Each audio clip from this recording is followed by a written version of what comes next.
वासुदेवाय। ओम नमो भगवते वासुदेवाय। ओम नमो भगवते वासुदेवाय। ओम नमो भगवते वासुदेवाय। ओम नमो भगवते वासुदेवाय। ओम अज्ञानतिमिरन्धस्य ज्ञानाञ्जनशलाकया चक्षुरुन्मिलितं येन तस्मै श्रीगुरवे नमः। श्रीचैतन्यमनोभीष्टं स्थापितमेन भूतले स्वयं रूपं कदा मह्यं ददाति स्वपदान्तिकं।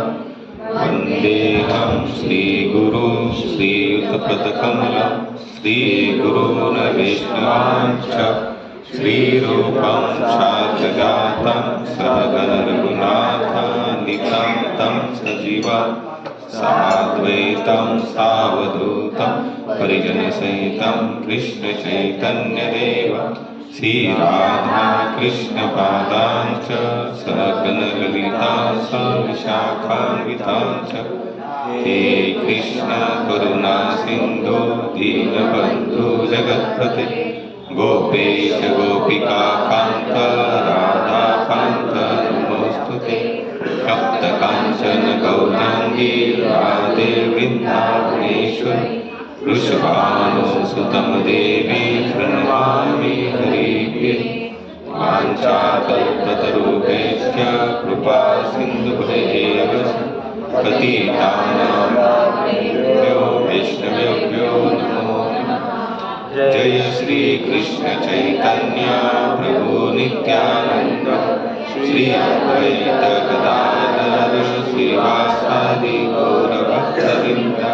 हरे कृष्णा कृष्णा कृष्णा हरे हरे हरे राम राम राम हरे हरे हरे कृष्णा कृष्णा कृष्णा हरे हरे हरे राम राम राम हरे हरे हरे कृष्णा कृष्णा कृष्णा हरे हरे हरे राम राम हरे हरे।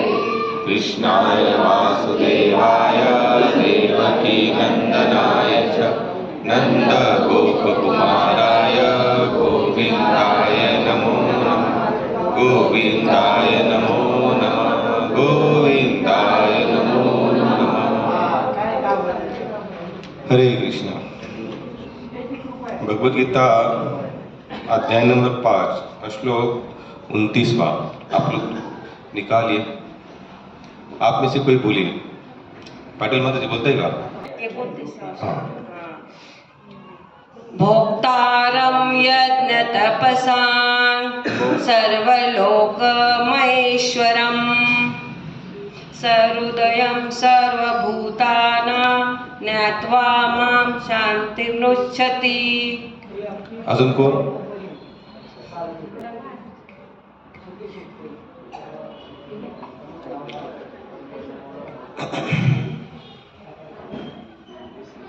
हरे कृष्णा।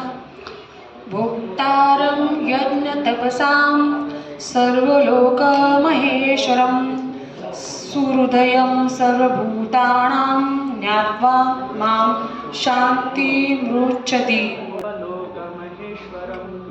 सुहृदं सर्वभूतानां ज्ञात्वा मां शान्तिमृच्छति। अजून कोण?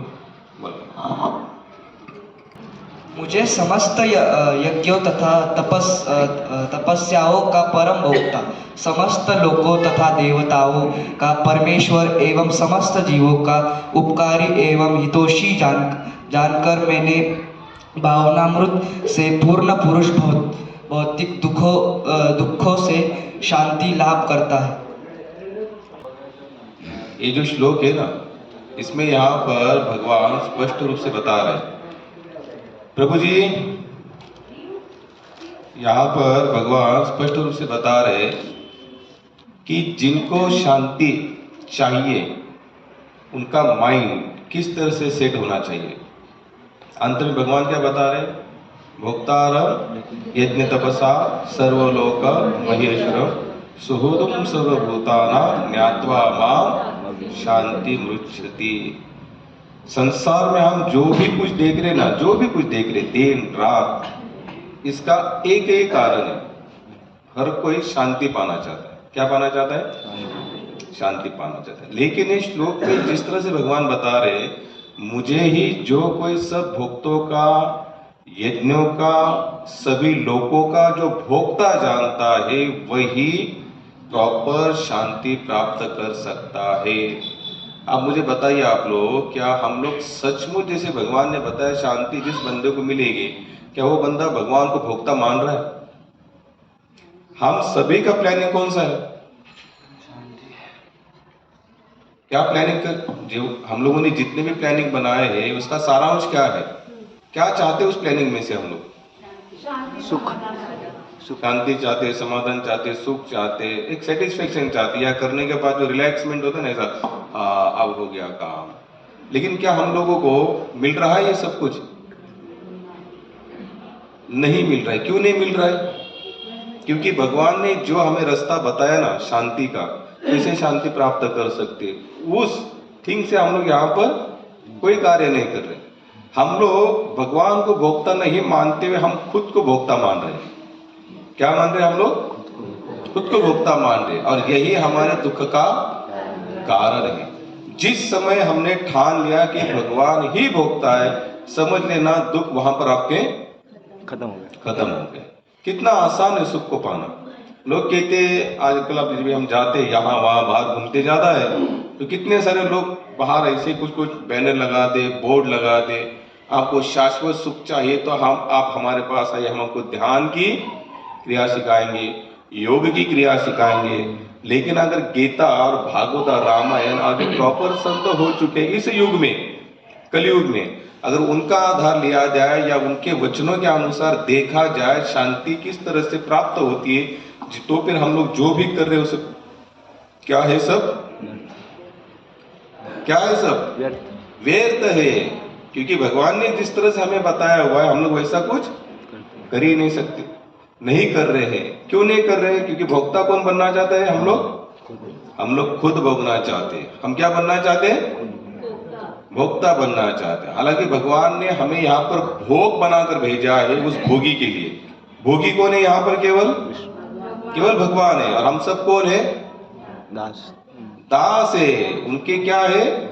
दास है। लेकिन हम लोग यहाँ दास नहीं, हम यहाँ पर क्या बनना चाहते हैं? मालिक, बॉस। क्या बनना चाहते हैं?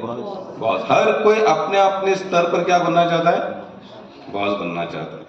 कोई अगर कुछ कला किसी को सिखाता है, क्या बनना चाहता है? बॉस। कोई अगर घर में 2 पैसा ज्यादा ला रहे हो, क्या बनना चाहता है? बॉस। किसी का घर में ज्यादा डिमांड हो, क्या बनना चाहता है? कॉलोनी में जिस बंदे को लोग थोड़ा मानते हो, क्या बनना चाहता है? बॉस। राज्य में जिससे मानते हो, क्या बनना चाहता है? और जिससे विश्व में जिसका पूरा नाम है, वो भी क्या बनना चाहता है? बॉस। अब जब भी बॉस बनेंगे तो क्या होगी? यहाँ पर तकलीफ होगी। क्या होगी? तकलीफ। लेकिन अगर दास बनेंगे तो वाह होगी। दास बनेंगे तो तुरंत हमारी जितनी भी समस्या सब खत्म हो जाएगी। कैसे खत्म हो जाएगी? दास बनने के बाद हमारे ऊपर कोई जिम्मेदारी नहीं बनी रहेगी, क्योंकि अभी हम क्या बने हैं? दास बने। जैसे कंपनी में हम लोग जाते हैं सुबह 8 बजे से लेकर शाम, जैसे घर आने के बाद सोचते हैं कि कंपनी में क्या हो रहा है? नहीं। कितने लोग सोचते हैं कंपनी के बारे में? नहीं सोचते।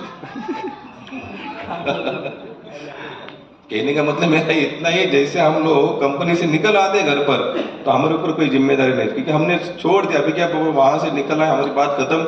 लेकिन वो जो कंपनी का मालिक है ना, वो 24 घंटा सोचता है उसके बारे में। भले कंपनी बंद भी होगी ना, जैसे सब वर्कर चले गए, कंपनी को लॉक कर दिया है, वो घर आने के बाद भी आजकल तो लोगों ने वो ऐसे कुछ सीसीटीवी लगाया, वो बेचारे फोन पर भी बैठकर कंपनी में क्या हो रहा है, गेट के बाहर क्या हो रहा है, वॉचमैन क्या कर रहे हैं, ऑफिस में क्या, सब कुछ अपने फोन पर वो देख सकता है। लेकिन जो वर्कर आता है घर पर, क्या वो देखने जाता है कि रात में 12 बजे चलो कंपनी जाकर देखता हो क्या हो रहा है कंपनी में? तो जान दो, सुबह 8 बजे जाना है तो 7 बजे उठेंगे, 7:30 बजे निकलेंगे, 8 बजे।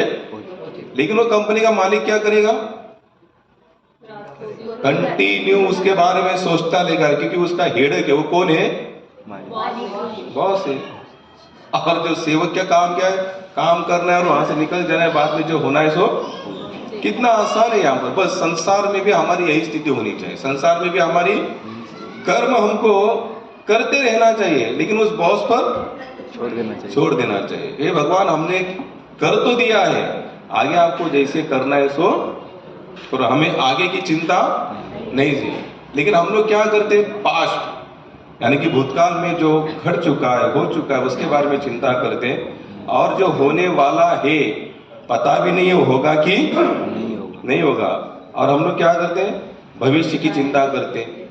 हम लोग दो ही कालों में जीते कि जो हमारे हाथ में नहीं है। भूतकाल जो कल जो दिन गया है वो बोलिए ना गया, और कल आने वाला है उस समय हम रहेंगे कि इसका कोई गारंटी नहीं है। लेकिन फिर भी हम लोग क्या करते हैं, जो बीत गया उसके बारे में चिंतन करो, और जो आने वाला है उसके बारे में चिंतन करो। और जो हमारे हाथ में जो समय है ना वर्तमान, उसके बारे में कोई नहीं, वर्तमान में कोई भी नहीं जीना चाहता। आप लोग थोड़ा सर्च करके देखना, स्वामी भक्तिपाद जी बताते थे प्रेजेंट मोमेंट। वर्तमान में जो जी सकता है वही भगवान की भक्ति कर सकता है। वर्तमान का जीने का मतलब ही क्या है कि जो हो चुका है भगवान की इच्छा है, जो होने वाला है वो भी भगवान की इच्छा, जो हो रहा है वो भी भगवान की इच्छा। लेकिन वर्तमान में भगवान ने मुझे क्या बनाया है, निमित्त बनाया है कि तुम ये तुम्हें करना है और तुम करते रहो। लेकिन हमारा पूरा प्रोग्राम कैसे है, उल्टा है। हम लोग यहाँ पर बॉस बनना चाहते, तो बॉस बनेंगे तो कंपनी बंद होने के बाद में चिंता आपको ही करनी पड़ेगी। और सेवक बनेंगे तो काम किया, काम से निकला है, बात खत्म। हमने तो भगवान ये कार्य करना था, कर लिया है, आगे फिर आपको जैसे करना है सो आप करो, अब हमें उसके बारे में की चिंता नहीं है। जैसे तुकाराम महाराज ने इतना बड़ा अभंग लिखा, 4000 5000 कहीं पर भी 4392 4392 अभंग लिखने के बाद लोग उनको कहते थे कि आप ही भगवान, आपने कैसे ये सब कुछ लिखा। तो कितना साधारण सा आंसर दिया, माझिया बड़े नाही मी बोलत सखा पांडुरंग वाचा त्याचे। मेरे बल से मैं बोले नहीं रहा हूं, मैं लिख भी नहीं रहा हूं, ये लिखाने वाला भी कौन है, पांडुरंग है। या मैं जो कुछ बोल भी रहा हूं ना, भले मेरे होठ तो हिल रहे, लेकिन उसमें जो शब्द है, जो ज्याला मराठी में वाचा म्हणता, जो शब्द है वो मेरे नहीं है। शब्द किनके हैं, भगवान के। वो जैसे करते हैं वैसे हम करने के लिए तैयार है। और एक जो पक्का भक्त होता है ना, पक्का, कच्चा नहीं है, कैसे पक्का भक्त। पक्का भक्त तो जो कुछ भी बोलता है ना उसके बारे में वो डबल सोचता भी नहीं। अरे मैंने ऐसे बोल दिया, पता नहीं क्या होगा, अरे बोल दिया तो बोल दिया, उसने बुलवा लिया, हमने बोल दिया, खत्म। हमें ज्यादा कुछ सोचने की जरूरत नहीं है। समर्थ रामदास स्वामी, आपको पता है ना, कितने लोगों को पता है समर्थ रामदास स्वामी? वो कहां पर आए पहले भागकर? टाकरे। अच्छा बताइए, उन्होंने जिस नदी में बैठकर जैसे वो अपनी शादी से भाग कर आए, कौन सा मंत्र उन्होंने सुना जो बहुत पावरफुल था? वो सुनकर, ये पावरफुल मंत्र है क्या? पावरफुल मंत्र तो एक ही है, हरे कृष्णा कृष्णा कृष्णा कृष्णा हरे हरे, हरे राम राम राम हरे हरे। उन्होंने सावधान करके सुना तो उनको पता चला। देखो ये जो संत होते ना, संत, उनको बहुत लंबा चौड़ा समझने की जरूरत नहीं, वो शॉर्टकट में ही क्या करते हैं, शॉर्टकट से बोलते घाघर में सागर ढूंढते ये लोग, और हम लोग सागर में घाघर ढूंढना चाहते हैं। वो लोग घाघर में क्या ढूंढते हैं, सागर। इस घाघर, अरे इतने से शब्द में बहुत बड़ा सारा बोले सावधान। बाप रे, सावधान बोले अब क्या है भाई, घर गृहस्थी का जीवन कैसे होता है, सावधानी होता है ना, उसका हर बार सोचना पड़ता है कोई भी कार्य करना है, क्योंकि वो एक फैमिली के साथ अब ज्वाइंट हो चुका है, एक समाज के साथ वो बन चुका है। उसकी हर क्रिया को लेकर उसका पूरा इफेक्ट, उसका जो संसार जीवन उस पर असर करता है। तो उसको क्या होना पड़ता है, इसलिए उसको क्या कहते हैं अंत में, सावधान हो जाओ। अब तुम इस माया का एक क्या बन चुके हो, हिस्सा बन चुके हो। तो माया को डिस्टर्ब करना नहीं, माया के साथ साथ एडजस्टमेंट करके चलते रहना। तो रामदास स्वामी ने जैसे सावधान सुना, सावधान सुनते भागे चले आए। कहां पर रुके आते ही पहले, टाकरी मुक्ति। उसके बाजू में एक नदी बहती थी, वहां पर उन्होंने 12 साल तपस्या की। नदी का नाम क्या है, नंदिनी नदी। क्या नाम था उसका, नंदिनी। अब देखिए इन्होंने 12 साल तपस्या की प्रभु जी। 12 साल तपस्या करने के बाद फिर उनको भगवान श्री रामचंद्र का अनुभव हुआ, साक्षात्कार हुआ। और जब वो तपस्या में लीन थे, अनुभव हो जाने के बाद, ये जो महात्मा होते ना, आसानी से हमारा हम लोग भी नाम जप तो कर ही रहे, हम लोग क्या कर रहे हैं, जैसे मैं बोलता हूँ 4 माला 2-3 हाथ ऊपर, 8 माला 1-2 हाथ ऊपर, 16 माला जो दीक्षित है उनके हाथ ऊपर होते, बाकी तो हाथ ऊपर भी नहीं होते। लेकिन फिर भी नाम जैसे जपना चाहे तो संतों के माध्यम से सीखना। नाम का क्या होना चाहिए हमारे जीवन पर, प्रभाव होना चाहिए। क्या होना चाहिए, प्रभाव। तो रामदास स्वामी का रोज का नेम था, उठना है, जाना है, भिक्षा मांग कर लाना है, राम जी को अर्पण करना है, यानी कि जो कुछ मिल रहा है भगवान श्री रामचंद्र को। जैसे एक संत यहाँ पर भगवान बता रहे भोक्तारम, एक बंदा या एक दास भगवान को क्या मानता है, भोक्ता मानता है, खुद को भोक्ता ही नहीं मानता। जो कुछ मिले उठाओ और कहाँ लगाओ, भगवान, उठाओ और कहाँ लगाओ, भगवान की सेवा में लगाओ। तो रामदास स्वामी एक बार भिक्षा मांगने चले गए। भिक्षा मांगने जाने के बाद अब भाई घर का माहौल सबका अलग अलग होता है, भिक्षा का तो इतना कोई निश्चित समय नहीं होता कि होता है। जैसे अभी हम लोग रथ यात्रा में गए थे ना, काफी लोग आए थे हमारे साथ में, माताएं भी थे, प्रभु जी लोग भी थे। लेकिन क्या होता है कि जिस दुकानदार का जब कोई माहौल बढ़िया होता है तो 100 की जगह पर 500 भी दे सकता है, क्योंकि उसका क्या है कि माहौल थोड़ा सा बढ़िया है। और कम समझ लीजिए कि किसी दुकानदार के पास पैसा है लेकिन हम जाने का समय और उसका माइंड का सेटिंग हिलने का समय, तो कुछ देगा क्या हमें, उल्टा कुछ 2 शब्द सुनाएगा और हमको वहां से भगा देगा।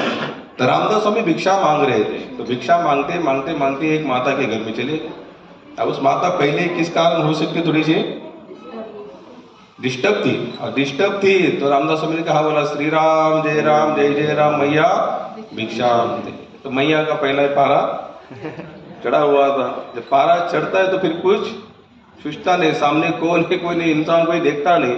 लोग कहते ना भाई मुझे क्षमा करना, मैंने तो गुस्से के बारे में आपको बोल दिया, लेकिन मेरा ऐसा कोई मत नहीं था कि आपको कुछ बोलो, लेकिन मैंने बोल दिया। क्यों बोल दिया, क्योंकि मुझे क्या आया था, गुस्सा आया था। उस माता ने क्या किया, जो पेड़ जैसे हम लोग पोचते हैं ना, मराठी मध्ये पोतं म्हणतात, काय म्हणतात, पोतं म्हणतात।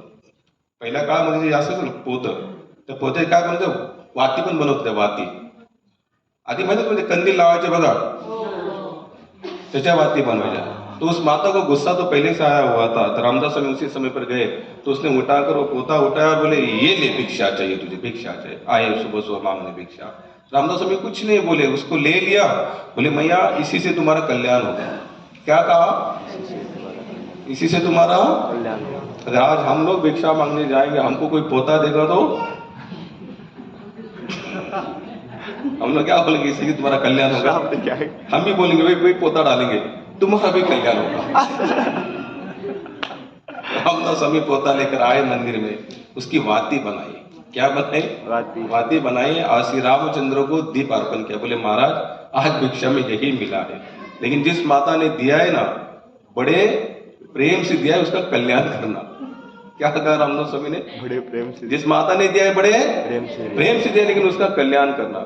उसी रात उस माता को सपना गिरा, सपने कहा कि तुमने जिस संत के चरण में अपराध किया है तुरंत और उससे माफी मांगो। तो माता तुरंत सुबह सुबह दौड़ी और रामदास स्वामी के चरणों में गिर पड़ी। तो ऐसे हमारे कौन थे, रामदास स्वामी। मैं कथा जो बताने वाला था, लेकिन बीच में मुझे याद आया कि संत का स्वभाव, यानी कि भोक्ता भगवान को वो इस स्टेज तक मानते हैं।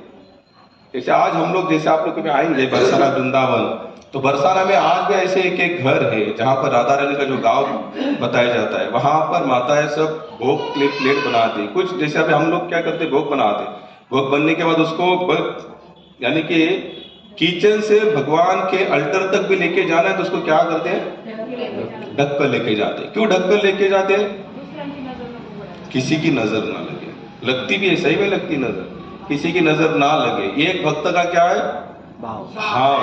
क्या है, भाव है। जैसे हम लोग जो आरती करते ना, आरती क्यों उतारते,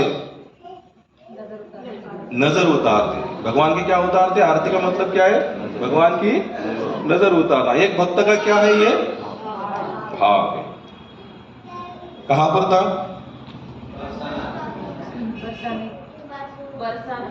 बरसाना। तो बरसाना में क्या करते, वहां की कुछ माताएं ऐसी है, भोग बनाती, यहाँ पर है चूल्हे पर रोटी सेक रही है, और किन किन भक्तों का भाव ऐसा है, वो यहीं से भगवान के द्वार पर फेंक देते, बोलते ले गोपाल मैंने भोग लाया तुम इसको, लेकिन वो स्तर हमारा नहीं है, क्योंकि उतना समर्पण हमारा नहीं है। उस माता के घर में दिन भर कितने भी साधु जाएंगे तो कुछ ना कुछ उनको देगी, क्योंकि उनका भी भाव क्या है, हो सकता है भगवान ही मेरे घर पर आए हो। और आज भी बरसाने में अगर आप लोग कभी जाएंगे ना, जब भी भिक्षा मांगने जाएंगे, आपको कोई ना नहीं बोलेगा, क्योंकि आपको आपके स्तर पर नहीं देख रहे, क्योंकि वहां पर संत भी कहते हैं कि भगवान रोज आज भी ब्रज में भिक्षा मांगकर खाते हैं। तो ब्रजवासियों का इस तरह से भाव बनता है कि भाई हमारे द्वार पर जो आया है ना, कोई साधारण नहीं हो सकता, ये गोपाल हो सकता है, ये राधा रानी। वहां पर कोई ऐसी छोटी बच्ची देखती है ना, उनको कोई ऐसे नहीं बोलेंगे लड़की विड़के से, ओ लाली और ओ लाला। बच्चा होगा तो लाला बोलेंगे और लड़की को तो क्यों, क्योंकि उनके मन में भाव होता है कि शायद ये भगवान का रूप तो नहीं हो सकता, ये राधा रानी हो सकती है, भगवान श्री कृष्ण हो। यानी कि उनका देखो कि कोई अध्ययन नहीं, कोई सत्संग नहीं, कोई बड़ा जप तप नहीं है। इसलिए कहा जाता है कि धाम में जो निवासी लोग होते ना, वो हमसे भी 2 कदम आगे होते, क्योंकि उनको ज्यादा तपस्या करने, क्योंकि उनको बेटे बेटे सब कुछ घर के द्वार पर हर चीज आकर मिल जाती है, वहां पर हर चीज वहां पर आकर मिल जाती है। तो वहां पर लोगों का ऐसे भाव था, क्योंकि वो भगवान को क्या मानते हैं, केवल भगवान को भोक्ता मानते हो, किसी और को भोक्ता बिल्कुल नहीं मानते। तो रामदास स्वामी थे, रामदास स्वामी की तपस्या होती है, रामदास स्वामी बैठे हुए थे, तो एक माता जो सती जा रही थी, क्या जा रही थी, सती जा रही थी। पहले जमाने में ऐसा नेम था कि अगर कोई माता सती जाती है, पति का शरीर शांत हो जाने के बाद, तो किसी जाते जाते कोई मंदिर में मत्था टेकती थी या किसी संत का दर्शन करती थी। तो रामदास स्वामी तो अपने ध्यान मग्न थे, ध्यान मग्न जब सती जा रही थी, इसने देखा कि महात्मा बेटे जाकर उसने आशीर्वाद लेने के लिए सोचा। वो माता गई, वहां मत्था टेका, मत्था टेकने के बाद रामदास स्वामी ने आशीर्वाद दिया, सौभाग्यवती भव। अब ये जा कहाँ रही है, सती। पति वहां पर लेट चुका है, अग्निदाह संस्कार होने वाला है। अरे वहां जाकर उसने मत्था टेका, रामदास स्वामी ने सौभाग्यवती भव दिखा।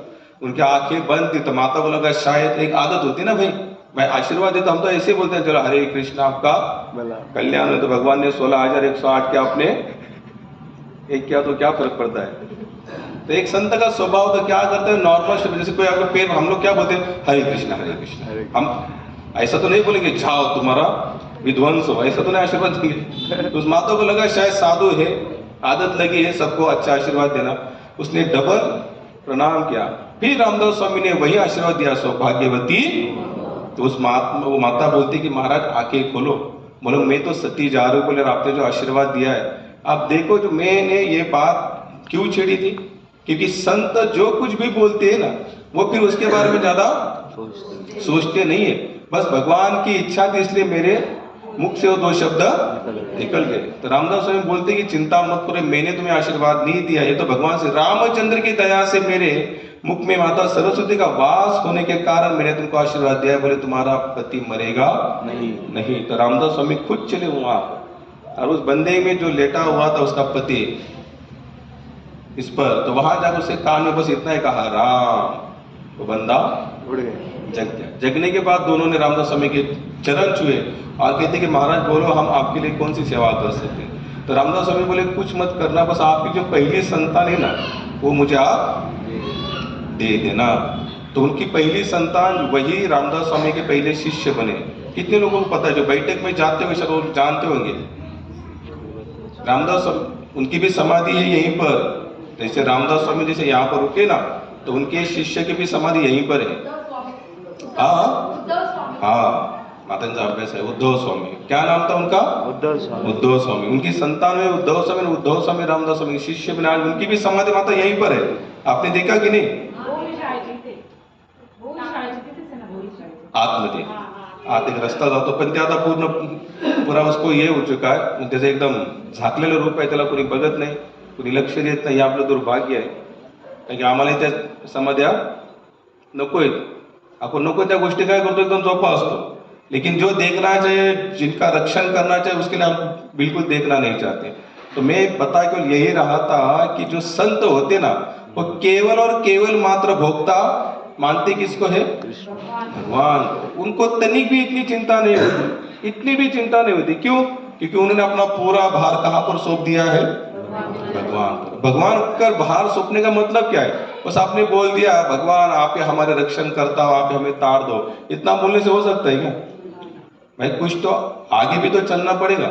जैसे भागवत में कथा आती है ध्रुव महाराज जी की, माँ ने कहा बोले जाओ जंगल, जंगल में जाकर तुमको भगवान मिलेंगे, भगवान को प्रसन्न कर लेना और तुमको जो चाहिए उनसे मांग लेना। तो ध्रुव महाराज निकले, बीच में कौन मिले? नारद जी ने। क्या क्या किया नारद जी ने उनके साथ में? उनको डराया, उनको धमकाया भी और उनको थोड़ा माइंड थोड़ा विचलित करने का प्रयास किया। तो ध्रुव महाराज ने क्या कहा, महाराज बता रहे तो कुछ अच्छा बताओ, तो आप अपने रास्ते जाओ, मैं तो आप भगवान को पा कर ही आऊंगा। इसका मतलब क्या होता है? इसे कहते पूरा विश्वास, पूरा समर्पण। आप ये पूरा गीता भागवत जितने जो धर्म संप्रदाय है, जिस धर्म संप्रदाय में जो महानुभाव लोग वहां पर हो चुके हैं ना, चाहे वो कोई भी धर्म हो, लेकिन वहां का कोई भी संत हो जिसका नाम हो चुका, या तो फिर उसने कुछ समाज में कुछ चमत्कार अगर किए होंगे, तो उसके पास एक ही क्वालिटी थी, वो कौन सी? समर्पण, विश्वास। ये नहीं कि केवल गीता ही रटने से हमारे अंदर विश्वास जगता है, और भी जितने सारे धर्म है संसार में जिनको मान्यता है, वो सभी के अंदर वही लोग संत बन चुके जिनका पूरा विश्वास था। आप चाहे मुसलमान हो, क्रिश्चियन हो, हिंदू हो, पारसी हो, यहूद हो, सिख हो, कोई भी, इससे कुछ फर्क नहीं पड़ता, लेकिन आप जहां पर हो वहीं पर अगर आप पूरे विश्वास के साथ लगे हो तो वहां पर आपको अनुभूति होगी। पूरा सारांश क्या है इसका? अगर विश्वास है तो आपको सब कुछ मिल सकता है, लेकिन विश्वास नहीं तो, यानी कि भगवान बाजू में आकर भी बैठेंगे फिर भी हमें विश्वास नहीं होगा, क्योंकि पहले से हमारे अंदर वो विश्वास है ही नहीं कि भगवान सचमुच है, या भगवान हमारी बात सुनते हैं, या भगवान हम जो भी उनको बताते हो सब कुछ सुनते हैं, वो लिखते भी है। हम जो भी भगवान को खिलाते हैं वो भगवान खाते। अरे यहाँ तक हम गाली भी देंगे, लेकिन प्रेम से। कैसे? तो कितने लोग प्रेम से गाली देंगे? अच्छा है, मत देना, क्योंकि हमारा उतना प्रेम है ही नहीं कि प्रेम से गाली दे हम उनको। हमारी कौन सी भक्ति है? सत्यव्रत वैदिक भक्ति। कौन सी भक्ति है? वैदिक भक्ति का मतलब ही क्या होता है कि नेम से रहो। यहाँ पर कैसे रहो? सुबह उठो, भगवान को उठाओ, खुद नहाओ, भगवान को नहलाओ, खुद ब्रेकफास्ट करो, भगवान को ब्रेकफास्ट करो, खुद नए कपड़े पहनो, भगवान को नया कपड़ा पहनो, खुद श्रृंगार करो, भगवान का भी श्रृंगार करो। वेद कहते हैं यथा देह तथा देह। इस देह को आप जिस तरह से संवारते हो, संभालते हो, इसकी रक्षा करते हो, सेम एज इट इज भगवान की विग्रह की भी सेवा करनी। इससे क्या होगा? हमारे अंदर भाव जागृत होगा। क्या जागृत होगा? भाव जागृत होगा। क्यों जागृत? क्योंकि हमने क्या किया, जैसे शरीर को जो भी लग रहा है हम क्या कर रहे हैं? पहले भगवान को दे रहे। इससे भाव जागृत होता है। जैसे भाव जागृत होता है तो भगवान के साथ संबंध बांधने के लिए और आसान इससे क्या होता है? रास्ता खुल जाता है। जैसे लोग कहते हैं कि भगवान निराकार है, निराकार है, निराकार है। मान लिया कि भगवान निराकार है, सचमुच निराकार भी है, उसका आकार तो है ही, लेकिन वो निराकार भी है। निराकार कैसे है? जैसे तुकाराम महाराज, जैसे गाथा के तुकाराम गाथा की जो शुरुआत होती है, अभंग कौन सा है माता जी? प्रभु कोणता अभंग आहे? गाथेची सुरुवातीचा अभंग कोणता आहे? सुंदर ते ध्यान विठेवरी करकटावरे ठेवूनिया। एक गाथा का शुरुआत का अभंग है। तुकाराम महाराज इस अभंग के माध्यम से समझा रहे भगवान आपका रूप कैसे है? सुंदर है। विठेवर यानी कि वीट जो होती है, वीट पर आप कैसे खड़े हो, और आपका स्टाइल कौन सा है? कैसा ऐसे स्टाइल है ना, करकटावरी ठेवूनिया। ये भी भगवान का अपना स्टाइल है। एक भक्त ने पूछा यहीं पर हाथ क्यों रखे इसने? भाई विट्ठल जी यहाँ पर ऐसे हाथ रख सकते थे, यहाँ क्यों हाथ रखा? क्या कारण हो सकता है? तो एक महात्मा ने बहुत अच्छा आंसर दिया। भगवान बता रहे कि भगवान बता रहे अपने भक्तों को, ये जो संसार रूपी भवसागर है ना, जो मेरे भक्त है उनके लिए इतना ही सही है। और इतने में इतना जो पानी होता है, भले फूल पूरा पानी भरा हो चारों ओर से, लेकिन जब हमको पता चलता ना इतना ही है, तो हम लोग डरते हैं क्या? नहीं। अरे इतना ही है, डरना क्या, मैं तो डूबने वाला नहीं हूँ नहीं। तो भगवान विठ्ठलनाथ बता रहे जो मेरे भक्त है उनके लिए भवसागर कितना है, यहाँ तक कि डरना नहीं, मैं यहाँ से ऊपर पानी आने वाला नहीं है। तो एक जगह पर तुकाराम महाराज इस तरह से भगवान का पूरा वर्णन करते तुलसी हार गड़ा, आपके गले में कौन सी माला है? तुलसी तुलसी है। आपके मस्तक पर कौन सा मणि है? कौस्तुभ कौस्तुभ मणि। अब ये एक जगह पर इस अभंग में भगवान ने, तुकाराम महाराज ने पूरे साकार रूप का वर्णन किया, और एक जगह पर वही तुकाराम महाराज भगवान को कहते तुझ सगुण मनु की निर्गुण रे। क्या बता रहे? हे विठ्ठलनाथ, शुरुआत उस अभंग की उन्होंने ऐसी की, गाथा की, पूरी तरह से भगवान के साकार रूप का वर्णन किया, और फिर क्या बता रहे? आप तुझे हम सगुण कहे कि, जैसे यहाँ पर भी भगवान बता रहे विश्व रूप दर्शन में भगवान ने पूरा विश्व रूप बताया, और बाद में 16, 15, 14 दिन भगवान क्या बता रहे? पानी में हो, गंगा में, गंगा नदी में हो, पेड़ों में, पीपल पेड़ में, यानी अलग अलग जगह पर आप मुझे बताइए। विश्व रूप दर्शन बताने के बाद भगवान ने जो आकार उनको बताया अर्जुन को, और उसके बाद में जो उन्होंने बताया कि पानी में, टेस्ट में हूं, पेड़ों में, पीपल में हूं। अब यहां पर वही रूप है क्या भाई? पीपल का जो पेड़ होगा उसका रूप कैसे पूरा अलग है, लेकिन एक जगह पर हमारे ब्रह्मा जी बताते श्यामम सुंदरम अचिंतम गुण स्वरूपम त्रिभंग ललितम। भगवान 3 जगह से टेढ़े हैं, और ऐसे वो खड़े रहते, बांसुरी बजाते रहते। राम जी का वर्णन आता है कि धनुषधारी राम जी है, उनके सर पर सूर्य प्रकाश का क्या है? मुकुट है करके। लेकिन यहाँ पर तुकाराम महाराज फिर बता रहे कि तुझे सगुण मनु की निर्गुण है। इसका मतलब क्या है कि उनकी जो स्थिति थी ना भक्ति की, वो और आगे बढ़ चुके। पहले तो उनको केवल भगवान के विठ्ठल के रूप में, यानी कि जो विग्रह है मंदिर में, उसमें उनको केवल विठ्ठलनाथ जी दिखाई दे रहे थे, लेकिन आज उनके यहाँ वो स्थिति है, वो जहां पर भी जाते उनको कौन नजर आ रहे? भगवान आ रहे। जैसे अगर वो यहाँ पर बैठे तो जो खंबा, उनको खंबा नहीं दिख रहा था, क्या दिख रहा था? नरसिंह भगवान, नरसिंह विठ्ठल जी दिख रहे थे। क्या दिख रहे थे उनको? विठ्ठल जी। जैसे हम देखते हैं श्री चैतन्य महाप्रभु, उनका लास्ट जो था ना, जैसे जैसे अंत लीला आती है उनकी, तो अंत के इसमें महाप्रभु जो कुछ दिखता था कृष्ण कृष्ण कहकर उसे आलिंगन करते थे। पहले तो जगन्नाथपुर में जाते थे, और यहाँ से ऐसे खड़े टेढ़े होकर क्या करते? भगवान जगन्नाथ का दर्शन करते। उनका भक्ति का भाव इतना स्टेज बढ़ गया कि वो जहां पर भी जाते, जो चीज नजर आती उसको जाकर आलिंगन करते, बोलते कृष्ण आप मुझे मिल गए, कृष्ण आप मुझे मिल गए। तो क्या होता है कि भगवान एक भक्त के भाव को देखते हुए साकार रूप में आ जाते, प्रकट हो जाते। निराकार भी है वो, लेकिन एक रूप लेकर वो क्या है? निराकार है। जैसे मुझे बताइए, पानी का कोई आकार है? बोले ना, अगर यहाँ पर पानी डाल देंगे तो जैसे कुछ इधर जाएगा, कुछ इधर जाएगा, कुछ इधर जाएगा, वो आकार रूप नहीं है पानी। लेकिन अगर उसी को एक डब्बे में भरकर फ्रीजर में रख दिया जाए, और बाद में अगर सुबह उसको निकाला तो क्या बनेगा? वो एक आकार बनेगा। क्या बनेगा? एक आकार बनेगा। उसी तरह भगवान निराकार भी है, लेकिन जब भक्त का भाव जागृत होता है ना, तो फिर वो साकार रूप में हमारे सामने प्रकट होते हैं। आप लोग कभी वृंदावन जाएंगे ना, तो राधा रमन जी का मंदिर है। मैंने इसके पहले शायद आप लोगों को एक कथा बताई थी, कुछ याद आ रहा है? राधा रमन का मंदिर है, वहां पर राधा रमन जी ने आकार रूप धारण किया, कुछ याद आ रहा है? बोलो बोलो, कौन बोलो? गोपाल भट्ट गोस्वामी। वो उन्होंने नेपाल में जाकर, गंडकी नदी है जहां से शालिग्राम जी मिलते, वहां जाकर तपस्या की, और उनको भगवान विष्णु एक गोल, जैसे बॉल होता है ना, बॉल के आकार में उनके पास चले आए। बोले मैं शालिग्राम में स्वयं साक्षात भगवान हूं, आप मेरी क्या करना? सेवा करना। तो वो लेकर आए, बाद में वृंदावन में आए, सेवा करने लगे। क्या करने लगे? सेवा। अब इनका भाव क्या था कि भगवान कैसे होते भाई? बांसुरी बजाते, टेढ़े खड़े होते, कमल के नयन होते हैं, तो इस भाव से उनको देखने का प्रयास करते हैं। लेकिन भाई जो भगवान आए थे उनका रूप कैसे था? गोल थे, गोल मटोल से थे।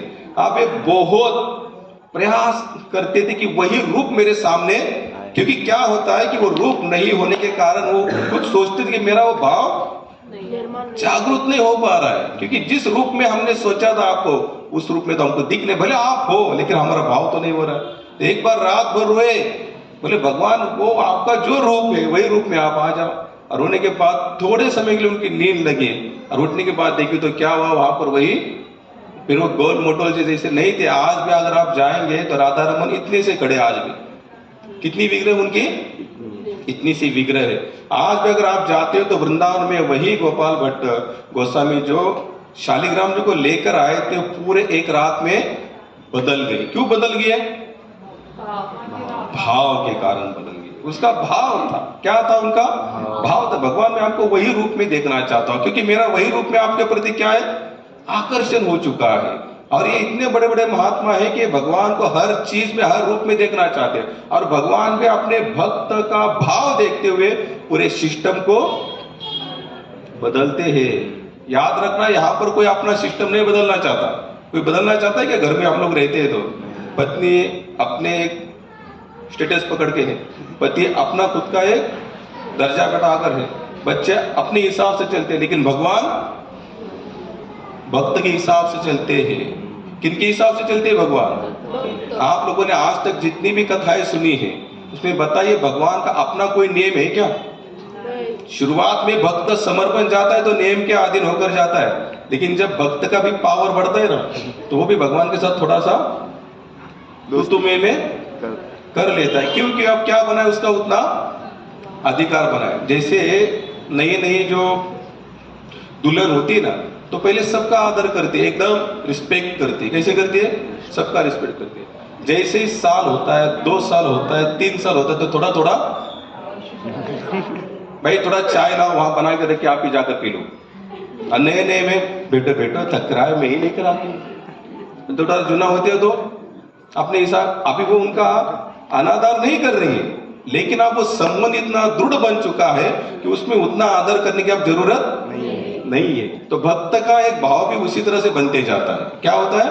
लेकिन होता है क्या है कि जो नए भक्त होते हैं ना, जब वो भगवान या किसी भक्त का जब ऐसी कुछ देखते तो उनको लगता है कैसा भक्त है, भगवान के साथ ऐसे व्यवहार किया जाता है क्या? लेकिन वो क्या जाने कि भाई उन दोनों में कौन सा संबंध बन चुका है। जैसे कहते हैं मियाँ बीबी राजी तो क्या, जैसे भक्त और भगवान अगर राजी हो जाते हैं, संसार का कोई नियम उनको लागू नहीं पड़ता, क्योंकि वो उस भक्त की भी उतनी स्टेज बढ़ चुकी है। अगर आप कभी भक्तमाल नामक जो ग्रंथ है, मैं हर बार कितनी बार शायद आप लोगों को बताया हुआ कि कभी भी उसको समय मिले तो कभी ध्यान से पढ़ना। हम लोग इमेजिन भी नहीं कर सकते भगवान भक्त के साथ ऐसी ऐसी लीला करते हैं, सचमुच करते हैं, और हमारे साथ भी कर सकते हैं। लेकिन जो वो भक्त जिस तरह से समर्पण है उसी तरह से हमें भी थोड़ा बहुत समर्पण होना पड़ेगा। लेकिन हमारा उतना क्या होना चाहिए? पूरा विश्वास होना चाहिए। विश्वास नहीं तो यहाँ पर कुछ नहीं, कोई अनुभूति नहीं। कितना भी प्रयास करो, आप 16 ने आप 32 माला करो, संडे ने आप रोज सत्संग अटेंड करो, लेकिन अगर भाव नहीं, समर्पण नहीं, विश्वास नहीं, श्रद्धा नहीं, तो यहाँ पर कोई रिजल्ट नहीं मिलने वाला। अगर आप नहीं आते हो, भले संडे में आते हो, एक बार आते हो, कभी कभार कोई फंक्शन में आते हो, लेकिन अगर जहां है वहीं पर पूरे भाव से लगे हो तो भगवान आपको वहीं पर भी अनुभूति देगा। अब लोग कहते हैं कि भाई हमारे अंदर भाव जागृत नहीं हो पा रहा है, इसके लिए हमें सबसे आसान तरीका बताया। कौन सा? एवरी संडे आप आइए, कथा सुनिए, प्रसाद पाइए, और बाद में फिर नेक्स्ट संडे आइए। कहने का मतलब क्या है कि अगर ये भाव जागृत करना है तो हमको कंटिन्यू सत्संग अटेंड करना पड़ेगा, साधु संग दे सदा। भगवान तुकाराम महाराज भगवान को बता दे मुझे क्या दो, केवल साधु संग। ये लोग भी डरते थे। क्यों डरते थे?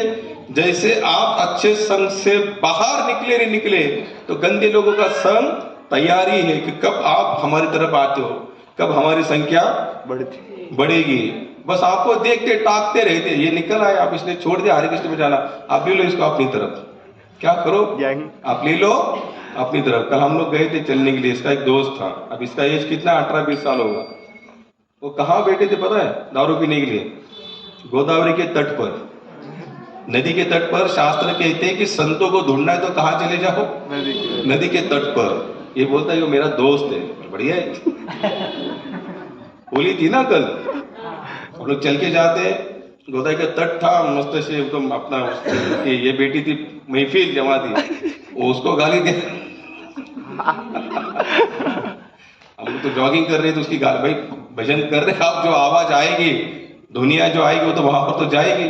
कहने का मतलब क्या है कि ये बंदा आज कहाँ पर है, वो बंदा उसका दोस्त आज कहाँ पर है। एक ही चेंज है इसमें। क्या चेंज है? इसने यहाँ पर ज्वाइन हुआ, वो वहां पर ज्वाइन हुआ, वहां बैठ रहा है, सब मिलके दारू पी रहा है, एक दूसरे को गाली दे रहा है। आज ये यहाँ बैठ रहा है, मृदंग बजा रहा है, सबको सिखा रहा है, सबको। तो ये अंतर होता है। इसलिए हमेशा याद रखना, सत्संग को त्यागना, कुछ भी हो। अगर वहां जाने के बाद कुछ हो भी जाता है उल्टा सुल्टा, किसी ने कुछ हमको कह दिया, फिर भी आओ, क्योंकि हम लोग यहाँ क्यों आते? कृष्ण की कथा सुन। मैं कह रहा हूं इसलिए नहीं, अगर मेरी जगह पर कोई और बता रहा है फिर हमको उसका सुनना चाहिए। क्योंकि भाई वो अगर कुछ बताता है, इतना तो जरूर बताएगा कि भगवान श्री कृष्ण है, उनका समर्पण होना चाहिए। अर्जुन ने ये कहा, भगवान श्री कृष्ण ने ये कहा, दो बातें तो अच्छी हो, कहेगा ही कहेगा। तो अच्छा सुनने हमारे जाता भी क्या है? तो इस मार्ग में करना क्या है? हमें भगवान के साथ संबंध बांधना है। क्या बांधना है? संबंध। बंदे का कैसा संबंध हो? कौन सा श्लोक लिया प्रभु? भोक्तारम यज्ञ तपसा सर्व भोक्तारम यज्ञ तपसा। भगवान को भोक्ता मानो। क्या मानो? भोक्ता। कितने लोग हैं जो भगवान को भोक्ता मानते? सही में सुख का भी और दुख का भी। तो संबंध कैसे बनेगा हमारा? जय हो प्रभु जी। भोक्ता मानने का मतलब क्या होता है? ऐसे नहीं है कि कुछ भी 24 घंटा वही आप बैठे रहो। आपके जीवन में जो भी चढ़ाव उतार आता है, क्या आता है? चढ़ाव उतार आता है। आकर भगवान को बताओ। पहले किसको बताओ? भगवान को। भगवान आज मैंने ये काम किया और उसमें इतनी सफलता मिली, उसके लिए मैं आपका आभारी धन्यवाद देता हूँ। हो गए भगवान भोक्ता। अगर कोई काम नहीं बन रहा है फिर भी आओ और भगवान को ये मत बोलो कि काम बनाओ। भगवान को ये बोलो, भगवान अगर काम नहीं बन रहा है तो इसमें भी जरूर मेरा कोई कल्याण है, उसके लिए भी मैं आपको धन्यवाद देता हूँ। जीवन में अगर कुछ अच्छी घटना भी होती है घर में, उसके लिए भी भगवान को धन्यवाद दो।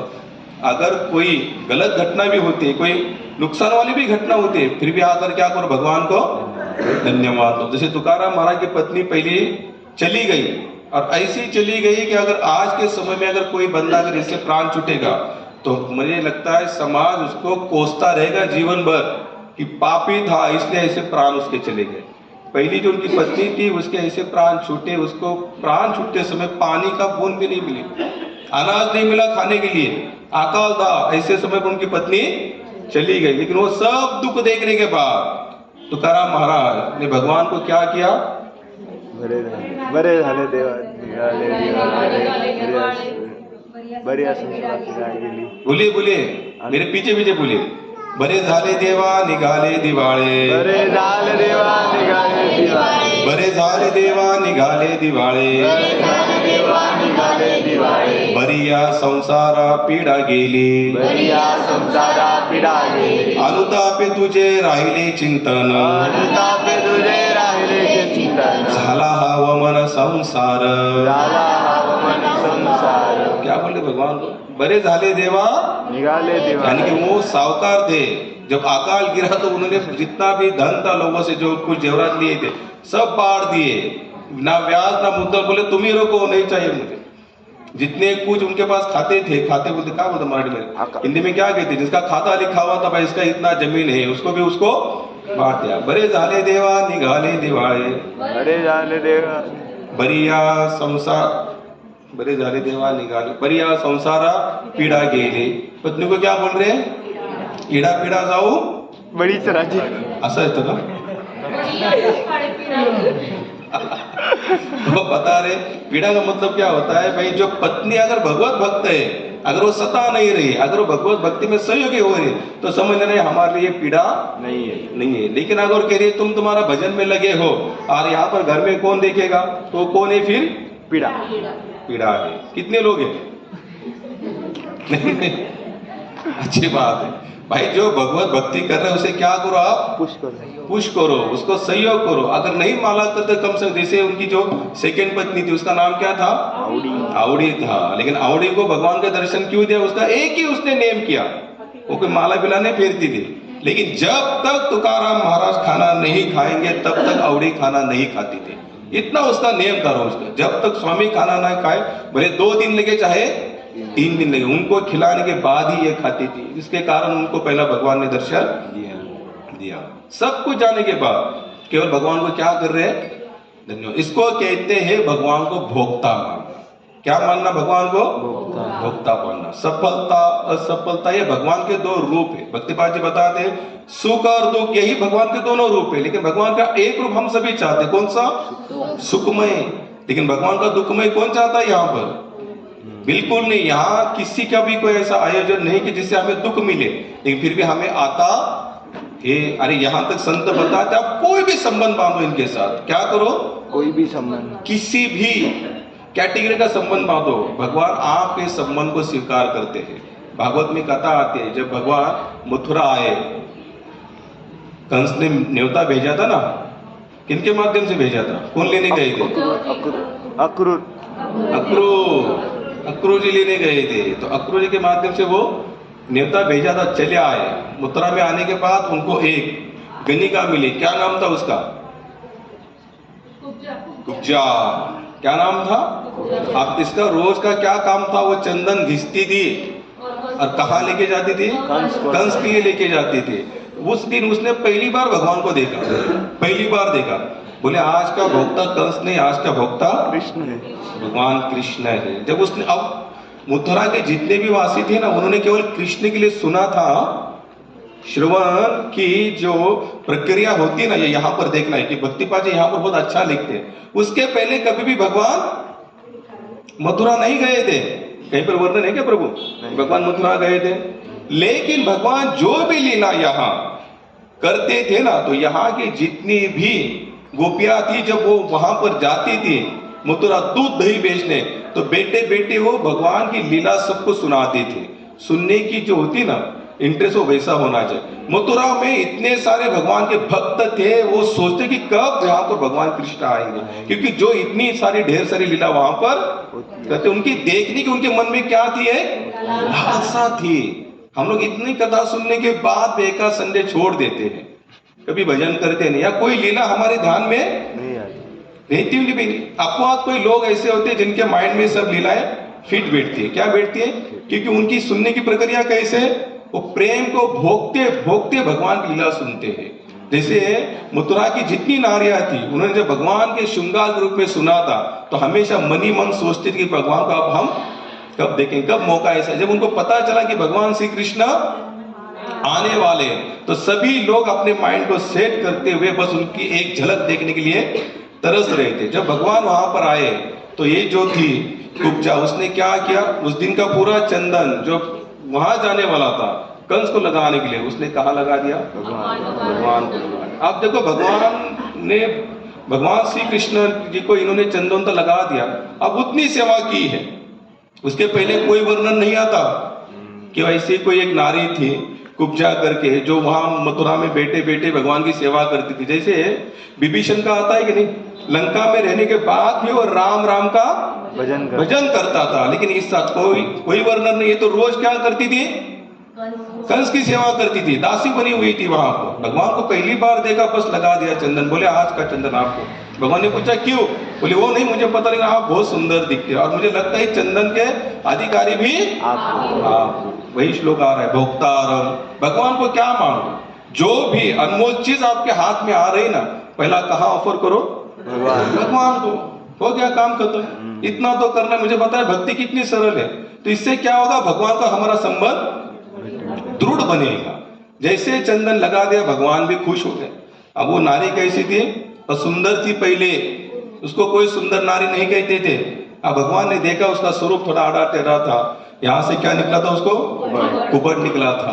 तो भगवान ने उसके यहाँ पर ऐसे उंगली लगाई और थोड़ा झटका दिया, जैसे आजकल लोग होते ना योगा वाले, ऐसे हार्ट बीट। तो भगवान ने यहाँ झटका दे दिया, तुरंत सीधी हो गई। भगवान जिसको स्पर्श होगा, भगवान का जिसको स्पर्श होगा, वो फिर सबसे मथुरा के सबसे सुंदर नारी बनी। और फिर अब भगवान उसको बता रहे कि कुब्जा तुम कुछ मांगो। आप देखिए कि उसने बहुत बड़ी चीज तो नहीं दी थी ना, क्या दिया था दे देकर? चंदन। चंदन, जो नॉर्मल बात थी, जो जाने वाला कहीं और था, बस भगवान को चिपका दिया। जब भगवान को लगा दिया तो भगवान हो गए खुश, और खुश होने के बाद भी उसको अभी चंदन के बदले उसको सबसे सुंदर नारी बना दी। अब वहां पर लेन देन कैसे हो गया? सब इक्वल हो गया। फिर भी भगवान उसको पूछ रहे कि कुब्जा कुछ मांगो। क्या बोल रहे भगवान? मांगो तो कुब्जा कहते भगवान आपने जितना दिया वो मेरे लिए बहुत है। नहीं। बोले कुछ फिर भी कुछ मांगो। बोले अगर कुछ देना ही है तो एक रात के लिए आप हमारे पति बनो। क्या बोले भगवान? भगवान बोले तथास्तु। क्या बोले? तथास्तु। ये संबंध होते हैं जब, और ये कब बनेगा? जब आप पूरी तरह से भगवान को भोक्ता मानोगे, तब तक नहीं। अयोध्या की कथा बताता हूँ, जस्ट अभी की घटी हुई घटना है। वर्तमान में उनकी कथा भी नहीं आती प्रभु जी। उनका नाम था उमापति त्रिपाठी। उमापति त्रिपाठी 100 साल पहले की कथा है, बहुत जूनी, ऐसी भी नहीं है। तो ये जो थे त्रिपाठी जी हमारे थे, वशिष्ठ उनका क्या था? गोत्र के थे, यानी कि वो जो कुल जो परंपरा चलती आई ना, तो वहां से थे वो। तो मनी मन भगवान को क्या मानते थे? खुद का शिष्य चेला मानते थे। चेला क्या मानते थे? चेला। क्योंकि भगवान रामचंद्र जी के कौन थे वैसे? गुरु कौन थे? वशिष्ठ वशिष्ठ जी थे। तो इनको लगता था मैं भी तो वशिष्ठ जी के जो कुल है वैसे चला आया हो, तो इसका मतलब मैं भी कौन बना? भगवान का गुरु। गुरु बना। अब देखो हमारे यहाँ पर होता है कैसे, आप बड़े बड़े मंदिरों में जाते हो ना कभी दर्शन के लिए, तब दर्शन करते आप कुछ दान कुछ करते हो बड़े स्वरूप में, तो क्या करते हैं? भगवान की गले की माला निकालते और आपके गले में पहना। भाई एक आदर सत्कार होता है, भाई अच्छी सेवा की तो आप कोई आपके गले में माला ले लो। अब हम जितने जितने मंदिर में जाते हैं प्रसाद के रूप में हम क्या कहते हैं कि भगवान की माला हम लोग अपनी तरफ ले, लेकिन इनका नेम थोड़ा उल्टा था। इनका नेम थोड़ा उल्टा था। ये क्या करते थे? रोज दर्शन करने आते थे, एक माला खरीद लेते थे, अच्छे खुद पहनते थे। पहले पहनते पहनते मंदिर तक आते थे और वहां पर सेवादारी थे, बोले एक काम करो, ये माला लो और हमारा जो चेला खड़ा है धनुषधारी उसके जाको पहनाओ। क्या बोलते थे? क्योंकि इनका भाव क्या था? मैं कौन हूँ? गुरु हूँ। और भगवान कौन है? हमारे चेला। आप जो सेवाधारी थे ना, वो सचमुच अच्छा था। वो भी जानता था भाई इनका भाव बहुत शुद्ध है, सात्विक है, इसलिए वो भी क्या करते? बिना कुछ बोले माला ले लेते थे और भगवान के गले में डाल देते। चढ़ा देते थे। अब ये ख्याति पूरे अयोध्या नगरी में फैलती गई। भैया ऐसा कोई महात्मा है, त्रिपाठी जन के कोई बंदा है, वो क्या करता है? खुद माला पहनता है, पहनते पहनते द्वार पर आता है, भगवान के पास चला जाता है, कहता है कि मेरी झूठी माला भगवान को पहनो कि भगवान हमारे चेले। जैसे ही पुजारी जी उनकी पहनी हुई माला भगवान को देते थे, फिर ये आशीर्वाद देते थे, सदा सुखी रहो, तुम्हारे आयु बढ़ती रहे, जीवन में कोई आपके दुख ना आए। ये कौन आशीर्वाद दे रहे? किनको? गुरु चेला को। त्रिपाठी जी ने ब्रह्मांड नायक भगवान को आशीर्वाद दे रहा है, एक साधारण जीवात्मा, लेकिन यहाँ पर भाव उनका शुद्ध था। अब क्या होता है, जब आपका नाम बढ़ता जाता है ना, तो भगवान चाहते कि और नाम बढ़े। भगवान क्या चाहते? भक्त का और नाम। अब नाम बढ़ते जा रहा है आसानी से, आसानी उसको और अगर ज्यादा बढ़ाना तो बीच में क्या लाना पड़ता है? थोड़ा सा विघ्न। हाँ, बीच में थोड़ा सा क्या करना पड़ता? भगवान क्या खड़े कर देते? थोड़े प्रॉब्लम खड़े देते। उससे क्या होता है? बंदा और जोश में आता है, उसका नाम और बढ़ता है। जैसे नाम बढ़ता है उसका, और भगवान देखते भाई ये बहुत सात्विक नाम बढ़ रहा है, तो इसका थोड़ा सा क्या हो जाए? बीच में थोड़ा सा विकृत। जैसे कोई पिक्चर आता है ना, पिक्चर में क्या बोलते थे भाई? थोड़ा सा चटपटा मसाला होना चाहिए, थोड़ी फाइट होनी चाहिए, थोड़ी लव स्टोरी होनी चाहिए, थोड़ा धोखाधड़ी होना, उससे क्या पिक्चर का थोड़ा रूप खिलता है, मसाला बढ़ेगा। तो भगवान भी चाहता है भक्त के जीवन में थोड़ा बहुत मसाला। भाई भक्त आ रहा है, भजन कर रहा है, निकल जा रहा है संसार, नहीं, थोड़ा मसाला होना चाहिए। भगवान क्या करते हैं? मसाले के रूप में थोड़ा स्ट्रगल करवाते, उससे क्या करवाते? स्ट्रगल। अयोध्या में कुछ लोग ऐसे भी थे, उनको उनके प्रति थोड़ी ईर्ष्या थी। बोले हम लोग भी भगवान के वहां चले जाते, अगर हम अगर ऐसा शुरुआत अगर करेंगे कि हमारी माला भगवान को पहना, तो कोई करने वाला नहीं है। इसका क्यों हो रहा है? ये करता है तो कोई कुछ बोलता नहीं। अब इन लोगों ने क्या किया? इसका अपप्रचार करना शुरू कर दिया। अब कुछ लोग ऐसे भी होते ना भाई, जो कुछ समझते नहीं है लेकिन ऑब्जेक्शन उठाने के लिए हमेशा कुछ लेना नहीं, कुछ समझ में नहीं आ रहा है लेकिन कुछ बोलना चाहिए। ये ऐसा हो रहा है, अच्छा चलो हम भी आपके साथ में देखते आप कौन क्या कैसे करते हैं। तो उन्होंने कुछ ऐसे एक लोगों की क्या बनाई? अपनी हरि बोल क्या बनाई? टोली बनाई। कौन सी लोगों की टोली बनाई? जो उनके अपोज जाने के लिए तैयार थे। तब सब लोगों ने हमला बोल दिया उस मंदिर में, सबको सामने लिया। फिर वहां पर बेटी पंचायत मीटिंग लगी। मीटिंग लगने के बाद लोगों ने कहा भैया देखो ये आते हैं, आज तक कहीं पर ऐसा हुआ है कि कोई इंसान अपनी गले की माला भगवान को पहना है? नियम तो क्या है? भगवान की गले की माला हमको पहननी चाहिए। तो सभी ने, कुछ लोग जानते तो जानते भाई देखो वहां भी अपने को गुरु मान रहे, उनका भाव है, इसलिए हम लोग ये सब ठीक ठीक करके उसको चला रहे। अब जो ऑब्जेक्शन लेने वाले थे उन्होंने कहा देखो अगर ये ऐसा चलता रहा, कोई का अरे गहरे उठेगा, बोलेगा मैं भी तो भगवान का गुरु तो मेरी भी माला चढ़ा, तो इससे क्या होगा, एक नया ही संप्रदाय शुरू हो जाएगा। इसलिए इसको क्या करो, यहीं पर खंडन करो। अब बात यहां तक बढ़ी और बात का नतीजा ये निकला कि आज के बाद त्रिपाठी जी गले की माला भगवान को नहीं पहनाएंगे, नहीं पहनाएंगे। अब ये तो भगवान के क्या मानते थे, चेला। अब ये कौन थे, खुद गुरु कैसे होता है, हमेशा लीडर होता है, लीडर होता है। प्रभुपाद कहते थे सच्चा संत कैसे होता है, हमेशा वो डरता नहीं किससे, वो कैसे होता है, एकदम निडर। बोले कोई बात नहीं भगवान, अगर तुम आपकी यही इच्छा है तो यही सही, आपको बंद करना है तो बंद करो, हमें कुछ फर्क नहीं पड़ने वाला। हम लोग क्या करेंगे, नहीं तो नहीं, खुद ही पहनते रहेंगे अगर आपकी इच्छा नहीं है तो। अब लेकिन सेकेंड डे फिर आए, आप लोगों ने देखा कि भाई ये तो रोज माला तो लेकर आ रहे हैं। अब लोगों ने दूसरे दिन जितनी भी ठाकुर जी को माला गले में डालते थे, तो इसे डालकर पुजारी का पीठ ऐसे घूम जाती थी, पीछे माला टूटकर गिर जाती। दिन भर ऐसे हुआ, जितनी माला पहनाई, जितने ही डालते सब टूटकर नीचे गिरती थी। अब कुछ ऐसे भी महात्मा थे, उन्होंने कहा भाई काम करो भैया, जो नेम रेगुलर चलते आता है ना, त्रिपाठी जी उनको बुलाइए और उनके ही गले की माला भगवान को पहनाइए। जहां तक हमें लग रहा है जब तक वो नहीं होगा तब तक भगवान किसी माला को धारण करने वाले नहीं। तब सब लोग चले गए त्रिपाठी जी के यहाँ पर, बोले महाराज आप आओ। बोले नहीं मैं कैसे आ सकता, आप लोगों ने कल मुझे ना बोल दिया, आप थोड़ी ना आ जाऊंगा। बोले नहीं महाराज आप आइए, क्योंकि जब तक आपके गले की माला भगवान के गले में नहीं जाएगी तब तक श्री रामचंद्र जी कोई भी माला को धारण करने वाले नहीं है। तो सब अयोध्या में फिर वही बात फैल गई, जो अपोज जाने वाले लोग थे वो भी वहां पर जमा हुए। बोले ठीक ही देखते हैं फिर इनकी सच में माला इतनी भगवत भक्ति है क्या। तो उन्होंने क्या किया कि उनकी गले की माला ले ली और भगवान को माला चढ़ा। जैसे भगवान को माला चढ़ाती श्री रामचंद्र जी गले की माला वहीं के वही, फिर चाहे जितनी माला उन लोगों ने चढ़ाई और वैसी की वैसी वो बनी, लेकिन दिन भर जितनी भी माला उनके गले में डाली जाती और क्या होती, टूटकर गिर जाती थी। तो उस समय सभी ने त्रिपाठी जी की क्या की, जय जयकार की। ये क्यों होता ये सब, इन्होंने भगवान को क्या माना था, भोक्ता माना था, संबंध बांधा था। कौन सा संबंध था, भगवान हमारे चेला है, चेला और मैं भगवान का गुरु। और ऐसे ज्यादा करके यही हो रहा है। ऐसे भगवान को लोग क्या मान रहे, चेला मान रहे। मान तो वही रहे ना ज्यादा करके आज भी। भाई थोड़ा बहुत संप्रदाय बढ़ता है, लोग जमा हो जाते हैं, सत्संग होते हैं, लोगों की भीड़ बनती है, तो जो वक्ता होता है खुद को क्या मानना शुरू कर देता है, भगवान मानना शुरू कर देता है। जहां वक्ता ने खुद को भगवान मानना शुरू कर दिया वहीं पर आध्यात्मिक का रयास होना शुरू हो जाता है। हम कौन है, ममेवांशो जीवलोके जीवभूत सनातन, हम सभी भगवान के अंश है। क्या है, यहाँ पर कोई आगे पीछे नहीं है, यहाँ कोई दुराचारी भी नहीं है। बस उसको सत्संग अच्छा नहीं मिला तो क्या बन गया, दुराचारी बन गया, पाप करने में लग गया। जिसे सत्संग अच्छा मिला वो क्या बन गया, फिर यहाँ आकर माला फेरने लगा।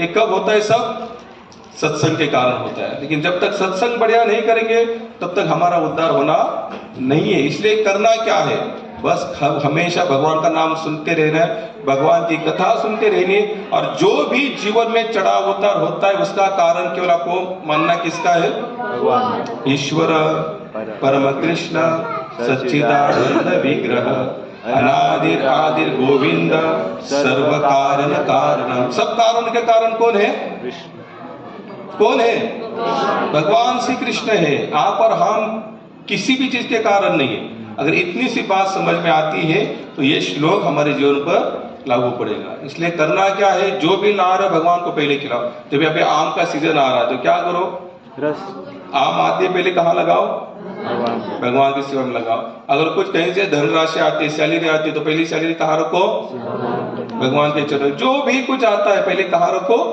और भगवान भी तो वही बता रहे, भोक्तारा में इतने तपस्या सर्वलोको महेश्वरो। एक लोग का नहीं, हम जहाँ रहते ये लोग कौन सा है, मृत्यु लोग है।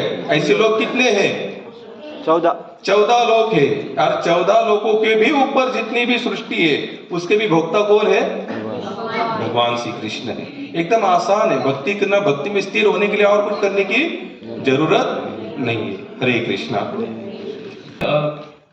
निर्गुण स्वरूप, सगुण स्वरूप, साकार स्वरूप, निराकार स्वरूप का वर्णन किया।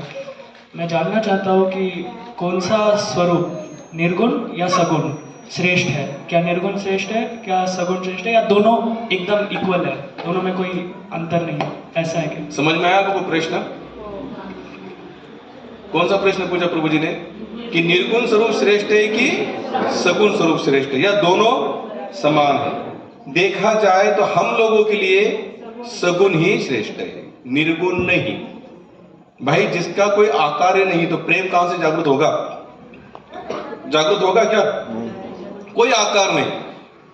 अगर समझ लीजिए कि अगर आपका बेटा आपसे कुछ मांगता है कि मुझे छोटी सी गाड़ी ला के दो, और आप क्या कहते हैं? खिस्से में हाथ डालते ऐसा छोटा छोटा और ऐसे कुछ निकाल, ऐसे करते, हाथ में कुछ है नहीं। बेटो क्या कह रहे हैं? देखो मैंने तुम्हारे लिए गाड़ी लाई। तो बेटा खुश होगा? बोले पापा गाड़ी किधर है? इधर गाड़ी तो यहाँ है नहीं। तो हमको क्या चाहिए? कौन सा रूप चाहिए? सगुण रूप में क्या होगा कि हमारा बंधन या ये फिर हमारा भगवान का आदान प्रदान करने के लिए आसानी होगी। क्या होगी? निराकार रूप भी भगवान है, नहीं ऐसा, लेकिन वो एक स्टेज है। वो क्या है? स्थिति है। वो स्टेज पर जाने के बाद फिर आप वही रूप को निराकार में देखते हो। जैसे मैंने कहा तुझे सगुण मनु की निर्मला, वही तुकाराम महाराज भी जहां जहां भी जाने लगे तो वहां पर उनको केवल विठ्ठल रूप का नजर आने लगा। अब जैसे जो विठ्ठल नाथ पंढरपुर में जैसे विराजमान थे वो रूप तो है ही उनका, लेकिन अब वही रूप उनको ऐसी जगह पर दिखाई देने लगा जहां पर वो स्वरूप उनका नहीं है। लेकिन फिर भी कौन दिखाई दे रहे हैं उनको? वहां पर विठ्ठल नाथ दिखाई दे रहे हैं। इसलिए श्रेष्ठ क्या है? भक्ति करने के लिए सबसे श्रेष्ठ स्वरूप कौन सा है? सगुण स्वरूप ही श्रेष्ठ है। सगुण रूप से आप भगवान की भक्ति के साथ प्रेम जुड़ सकता है। क्या जुड़ सकता है? प्रेम, आदान प्रदान हो सकता है। क्या हो सकता है? जैसे आप नामदेव महाराज की कथा सुनते, नामदेव महाराज ने बचपन के 7 साल के एज में क्या किया? विठ्ठलनाथ जी को दूध पिलाया। कौन वहां पर खड़े थे? भाई विठ्ठलनाथ खड़े थे ना। तो जो सगुण रूप था उसी के सामने रोए, गिड़गिड़ाए, और यहां तक बोले अगर दूध आप नहीं लेंगे तो यहीं पर हम अपने प्राण। तो ये सब संभाषण कहां पर हुआ है? सगुण रूप में हुआ है। जितने भी थे, मीराबाई थी, जहर का उनको प्याला दिया गया। जब दासी ने बताया कि मीराबाई इसमें जहर, ये दूध नहीं, दूध के अंदर जहर है, मत पीना, क्या कहा मीराबाई ने? मैं थोड़ी ना डायरेक्ट पीऊंगी, मैं तो क्या करूं, पहले मेरे ठाकुर का अर्पण करूं। तो क्या होगा? उसमें से जहर सब कुछ निकल जाएगा। तो ये कब संबंध बांध सकते हैं हम लोग? सगुण रूप में बांध सकते हैं। बोलो। हाँ हाँ प्रभु, तो हमारे लिए सगुण रूप श्रेष्ठ है। कभी तो भी। इसका मतलब है कि हमने सगुण रूप का हेल्प लेना है ताकि हम निर्गुण की तरफ बढ़ सके, ऐसा? निर्गुण नहीं, जो आप जो पूछ रहे ना, निराकार वाले जो लोग इस तत्व को मानते हैं, जैसे कोई कहता है कि भगवान एक गोल जैसे है, एक बिंदु है, एक लाल गोला है, तो वो रूप की मैं बात नहीं कर रहा। वहां पर हमारी स्थिरता नहीं हो सकती। हमारी स्थिरता काम वही रूप आपको हर जगह पर नजर। जैसे पिक्चर देखते, पिक्चर देखते कि ना आप लोग? कितने लोग पिक्चर देखते? तुरंत हाथ ऊपर करो। हाँ, सभी लोग पिक्चर देखते। तो उस पिक्चर में क्या होता है? एक लड़का एक लड़की के प्रति आकर्षण होता है ना, तो उसके मन में बैठ जाती है यहाँ पर। फिर वो किसी और को भी देखता है, उसको क्या दिखता है वहां पर? वही लड़की दिखती है। कहीं पर भी देखा तो वही लड़की दिखती है। वो जो लड़की है उससे भी वही लड़का। क्यों? उसका चिंतन उसका बढ़ गया, वही स्वरूप का उसका चिंतन बढ़ते गया। तो बढ़ते बढ़ते क्या होगा कि हमारे माइंड में वही रूप ऐड हो, जहां जाते वही नजर आता है। तो वही मैं उस निर्गुण की बात कर रहा हूं, उस निर्गुण की बात नहीं कर रहा हूं जो आप हमें पूछना चाहते हैं। क्योंकि बताता हूं, इस आध्यात्मिक में कुछ ऐसे भी लोग हैं जो बताते भगवान का कोई रूप नहीं, भगवान का कोई आकार नहीं है, भगवान बस आप माइंड में सेट हो जाओ, बस आंखें बंद करो, 2-2, 3-3 घंटा बैठे रहो, बैठते बैठते सो जाओ, फिर जग जाओ और फिर बोलो कैसे लगा? ध्यान में बहुत अच्छा लगा। अब अच्छा है तो लगेगा ही भैया, बैठे बैठे सो गए। घर में तो सताते, पिक्चर का आवाज, टीवी, यहाँ पर तो कुछ नहीं, आंखें बंद करना है, खंबा देखना है, ध्यान लग गया। तो वो ध्यान नहीं करो। सगुण ही रूप आपको बाद में कहाँ नजर आएगा? हर जगह पर नजर आएगा। जैसे हम देखते हैं विद्यावने संपन्न ब्राह्मण सुन, हाँ, तो एक जो सच्चा जो पंडित होता है, गाय, हाथी, कुत्रा, चंडाल, सब में उनको कौन नजर आते हैं? भगवान। अब चंडाल में थोड़ी ना भगवान है, बाहरी रूप में, लेकिन उसको अंदर कौन नजर आ रहा है? उनको भगवान। तो उस सगुण रूप तक हम लोग पहुंच जाते हैं। इसलिए हमारे लिए सबसे श्रेष्ठ क्या है? सगुण रूप। और करना क्या है? सुबह उठना है, भगवान को खिलाना है, खाना है, भगवान को सुनाना है, हमें भी सो जाना, और कुछ करने की जरूरत नहीं है। और किसी का कोई प्रश्न? हरे कृष्ण। किसी लोगों का कहना है ऐसे कि यदि हमारा प्रारब्ध के अनुसार ही हमें कर्म का फल मिलता है तो अभी हमें कर्म करने की क्या जरूरत है? सही बात है, प्रारब्ध के अनुसार कर्म का फल तो मिलता है, लेकिन समझा अगर गलत प्रारब्ध है तो फल कौन सा मिलेगा? बोलिए ना। अगर प्रारब्ध ही है, ठीक है, आप भक्ति रसामृत सिंधु में 3 कर्म बताते हैं। एक होता है बीज कर्म, बीज का मतलब होता है जो हमने पहले बोया है, वो एक होता है कर्म। उसके अनुसार वर्तमान की स्थिति निर्माण होती है, उसके अनुसार क्या होती है? वर्तमान की स्थिति होती है। एक होता है वर्तमान का बीज कर्म, यानी कि इस समय आप वर्तमान में जो कर रहे हो उसी के अनुसार आपको अगले वाले जो, यानी कि आज आप जो भी कर्म अगर आपके हिस्से में आता है, अगर उसको आप प्रामाणिकता से करते हो तो आने वाला कल आपके लिए सुखमय और आनंददायक होगा। कैसे होगा? सुखमय और आनंददायक होगा। अभी इनका ये प्रश्न था, सब कर्म के अनुसार मिलने वाला है तो कुछ करने की जरूरत क्या है? अगर आप कुछ करने वाले नहीं हो, अगर कर्म अगर आपने गए कल के लिए अगर आपने कर्म पर जोर दिया है तो आज आप जो कर रहे हो वो भी क्या है फिर? बोलिए ना, वो भी क्या है फिर? कर्म ही है। अगर आप बैठे बैठे खा रहे हो, आपके संचित में कुछ लिखा है बैठे बैठे सब कुछ खाओ, अगर आपने वहां पर कुछ हाथ पैर नहीं ना हिलाए तो आने वाले कल के लिए आपको फिर उठकर भागना। अगर आज बैठे बैठे खाने की स्थिति है तो आज आपको कुछ करना पड़ेगा कि फिर आने वाले कल भी आप आराम से खा पी सको। इसके आगे वाली स्टेट बता दो, नाथ महाराज बता दे, एका जनार्दनी भोग प्रारब्धाचा हरी कृपेचा नाश झाला। एकदम सर्वोत्तम स्थिति बताए। अगर आपका भोग भी है दुखमय, लेकिन अगर आपने एका जनार्दनी भोग प्रारब्धाचा हरि कृपेचा नाश झाला, अगर आपके संचित में दुख ही लिखा है फिर भी अगर आप भगवान को श्रेष्ठ मान रहे हो, सेवा में लगे हो, नाम जप कर रहे हो, तो भगवान आपके पापमय कर्म को बिना भोगे हुए काटने में समर्थ है। कौन समर्थ है? भगवान। तो हमारा क्या होना चाहिए? पूरा विश्वास। इसलिए एक तो सच्चा भक्त होता ना, कर्म पर भी वो इतना जोर नहीं देता, वो एक ही देखता है बस भगवान की प्रसन्नता कैसे हो, चाहे वो संसार से लीगली हो या संसार की नजरों में इलीगल हो, उससे कुछ फर्क नहीं पड़ता। वो एक ही जानता है मैं मेरे भगवान की प्रसन्नता कैसे करूं। मेरे पास बहुत अच्छी कथा याद आई, लेकिन समय काफी हो चुका है, नहीं तो आपको मैं कथा जरूर सुनाती कि भगवान कैसे कर्म को छाटने में सक्षम है। अगर विश्वास है सुनाओ, समय है ना, वैसे बता दो।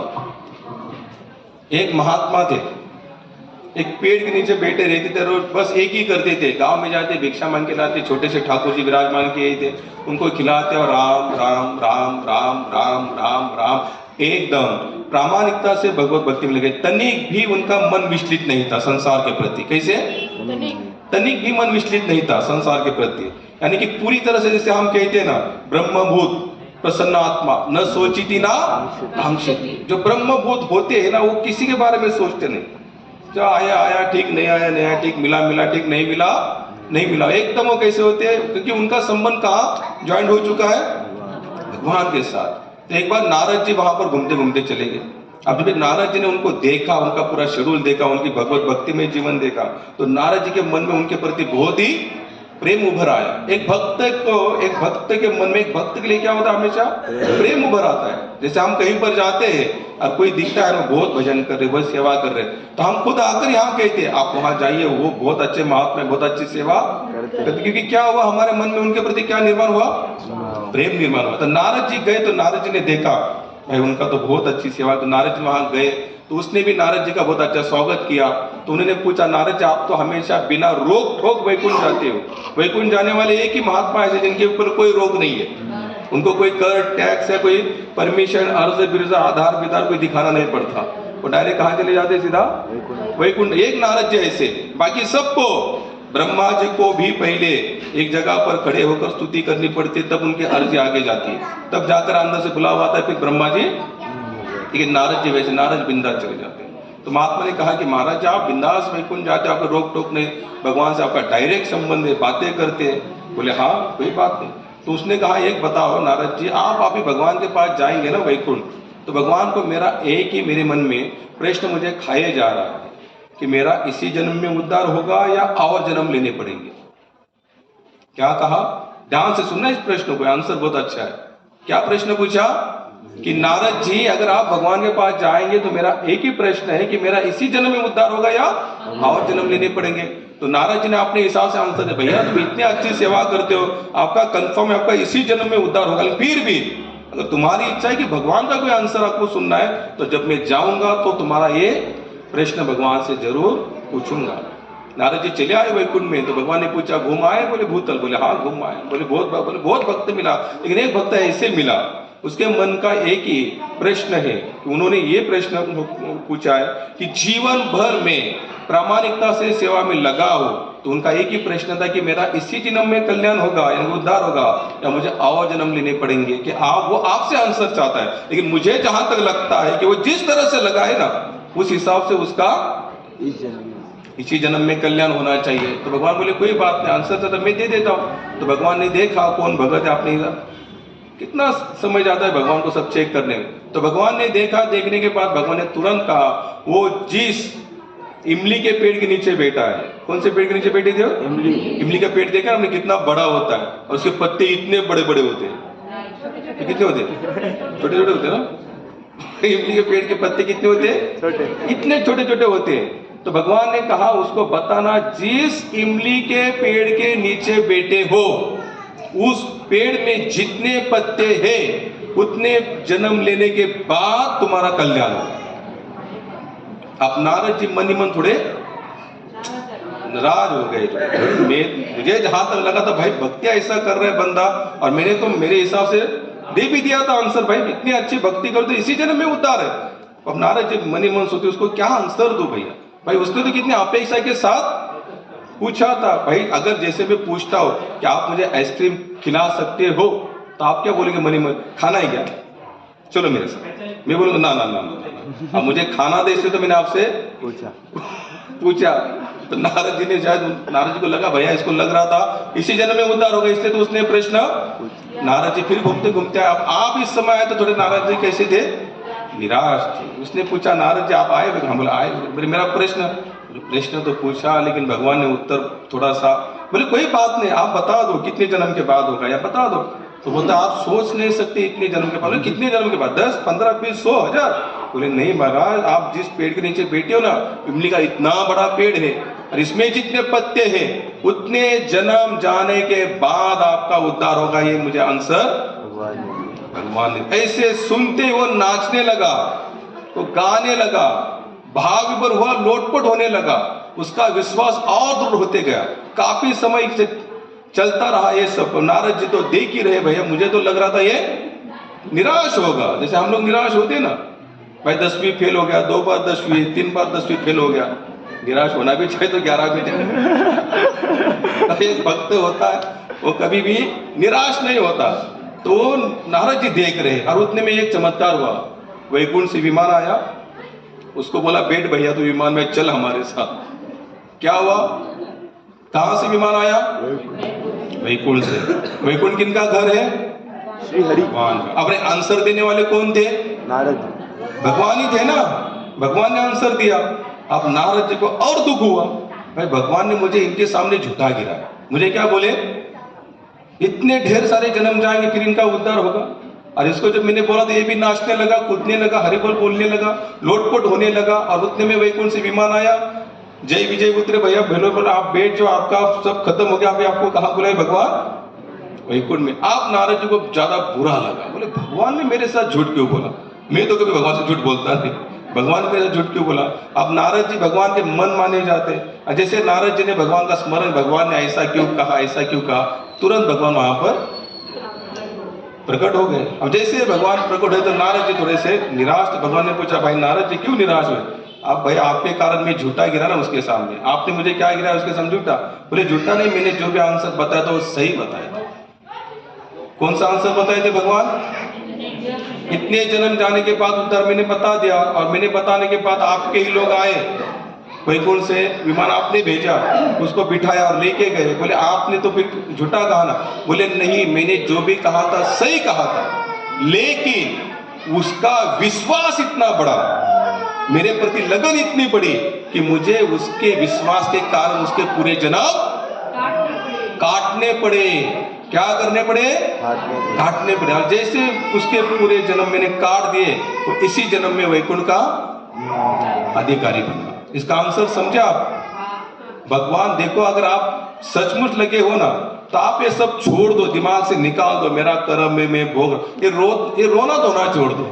आज जो भक्त होता है ना, भक्त कभी रोता धोता नहीं है। मिला तो ठीक, नहीं मिला तो ठीक, दिया ठीक, नहीं तो ठीक। इसलिए कहते मायादास सदा उदास और कृष्णदास बिंदास। मिला मिला ठीक, नहीं तो नहीं, क्योंकि वो जानता है कि मेरी पूरी जिम्मेदारी भगवान ने, तो फिर मैं क्यों चिंतन करूं। इसलिए कर्म ये सब छोड़ दो, भगवान की सेवा में लगे रहो, फिर देखो कितना आनंद आता है यहाँ। फिर आप सुख और दुख इनको भी आप भूल जाएंगे, प्लस माइनस छोड़ देंगे, नफा नुकसान भी आपके माइंड से निकल जाएगा। आप सोचो तो सही, जहाँ सुख दुख हम लोग भूल गए, नफा नुकसान भूल गए, तो हमारे जैसा सुखी कोई होगा क्या? नहीं।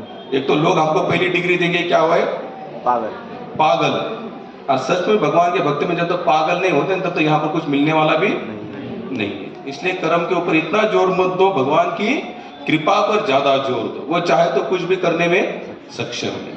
हरे पण सतत असं मनामध्ये वाईट वाटतं की याच्यापूर्वी आपण किती पाप केले, पण ते सतत चिंतन वाटतं का आता वाटतं का ती चुकी केलेली, मग त्याच्यासाठी काय केलं पाहिजे? भगवान एकमात्र ऐसे है जो आपका भूतकाल से उनको कुछ लेना देना नहीं है। कितनी कथाएं आप लोगों ने सुनी आज तक। डकैत थे हमारे वाल्मीकि जी, कितने बड़े डकैत थे, राम नहीं बोल पाते। अगर भगवान भूतकाल देखते तो क्या संबंध जोड़ते उनके साथ? अधमरा प्राणियों का आधा मार कर छोड़ देता था, तो भगवान उसका भूतकाल देखते तो क्या उसको प्राप्त होते? भगवान को आपके भूतकाल से कुछ, अरे भूतकाल छोड़िए, अगर आपने अभी भजन किया है और कुछ गलती हो भी गई, कल फिर भजन शुरू किया, तो भगवान वो गलती को नहीं देखेंगे। इसलिए उनका नाम है परम दयालु। इसका मतलब ये नहीं होता कि नाम भी जपो और गलती भी करो। ये तो क्या होता है, ये सातवां अपराध है ना, नाम के बल पर पाप करना। ये नहीं होना चाहिए। खुद को संभालते कुछ घटनाएं हो जाती है, ठीक है भगवान आप मैं नहीं करूंगा, मुझे थोड़ा सा माफ करना, मैं फिर आपकी सेवा में प्रामाणिक। और भगवान उतनी ही प्रार्थना देखते, भगवान को कुछ लेना देना नहीं है महाराज। इसलिए आप वो छोड़ दीजिए, क्या हुआ कल परसों क्या हुआ। अब मैं बताता हूँ कि दीक्षा लेने के लिए काफी समय लगे। स्वामी भक्तिपाद जी थे ना, ये स्वामी जी, इन्होंने पाकिस्तान में जाकर कम से कम 10,000 लोगों को दीक्षा दी है। कहां पर? पाकिस्तान। ऐसा देश कि जहां पर प्रभुपाद जब वहां पर चले गए थे ना, पाकिस्तान एयरपोर्ट के बाहर उतरे तो उनको सब क्या नजर आया? कसाई खाना। प्रभुपाद वहीं से रिटर्न आए थे। ये पता है प्रभु उनको? प्रभुपाद भी पाकिस्तान नहीं गया। प्रभुपाद ने उस समय कहा था जो यहाँ पर प्रचार करेगा वो मेरा सच्चा शिष्य होगा। तो भक्तिपाद जी वहां पर ऐसे लोगों प्रचार किया कि जो सच्चे संत वो जानते भगवान क्या है, बहुत दयालु। अब उनकी एक ऐसी घटना है कि मैं इन लोगों के सामने नहीं बता सकता आपको, क्योंकि फिर आप ही लोग बोलेंगे यार ये ऐसे भी कोई महात्मा होते हैं क्या, क्या ऐसा काम करते। लेकिन वो महात्मा थे ही ऐसे काम के लिए तो जाने जाते थे वो। उनका एग्जैक्ट कोट है कि जो मेरा शिष्य मुस्लिम कंट्रीज में जाके प्रचार करेगा उसके चरण का धूल मैं अपने सर पे। वाह, हरि बोल, जय हो। उन्होंने कहा, प्रभुपाद कहते थे, ये जो महात्मा है जिन्होंने हरे कृष्ण संस्था पूरे संसार में फैलाए, वो कहते थे जो कोई मुस्लिम देश में जाकर हरे नाम का प्रचार करेगा उसके चरण की धूल मैं अपने सर पर लगाऊंगा। और उन्होंने ऐसी जगह से प्रचार शुरू किया जो कसाई खाने थे ना, वहां बैठकर वो नाम कीर्तन करते थे। जहां बाजू में कसाई खाना है वो यही बैठे क्या कर रहे, नाम जप कर रहे, हरे कृष्ण का महामंत्र भजन कर रहे। धीरे धीरे स्ट्रगल हुआ वहां पर उनको, लेकिन रुके नहीं। और काफी लोगों को दीक्षित करके आज पाकिस्तान में जो हमने जिनसे दीक्षा ली है ना, ये स्वामी भक्तिपाद जी, हिंदी में जिनके इतने बुक जितने ट्रांसलेशन नहीं ना प्रभु, वहां पर उनके उस भाषा में है, उर्दू में जितने बुक्स है सभी उर्दू में वहां पर है बनाए। अब मैं वो भी आपको बताता हूँ कि संत होते कैसे। उर्दू में जिसने ट्रांसलेशन जो बंदा करता था तो उसको रोज क्या लगती थी? इसका मतलब क्या है? दारू लगती थी। तो एक जन ने पूछा कि बोले महाराज इसका संस्कृत अच्छा है इसका, उर्दू का संस्कृत अच्छा है, लेकिन इसको क्या लगती है, दारू लगती है। जब तक ये दारू नहीं पीता तब तक ये इसका हाथ चलता है। तो महाराज बोले उसको दारू पिलाओ लेकिन उससे सेवा करवा लो। बोले क्यों? बोले कम से कम वो दारू पीने के बाद सेवा कर दो, उसी सेवा के पुण्य के कारण उसका उद्धार हो। क्योंकि भगवान भी तो यहाँ बता रहे गीता में, अर्जुन जो इस मार्ग में गलती से भी अगर कोई सेवा करता है ना, कौन सी गलती से भी, तो भी उसका उद्धार के लिए उतनी गलती कारण बन सकती है। तो भगवान इसलिए क्या एकदम दयालु है। इसलिए आप वो सब छोड़ दीजिए, पाप कितना हुआ, मैंने क्या क्या कल क्या गया गया ते मंद मराठी में झालं गेलं, गोदावरीला मिळाला, आपण गोदावरीला मिळाला। इसलिए सोचो नहीं कल क्या हुआ है, आज मैं क्या कर सकता। वर्तमान की स्थिति है, शुरुआत हमारी यही होती ना भूतकाल ना भविष्यकाल, वर्तमान में जो करते वही सही ठीक है। अब समय काफी हो चुका है।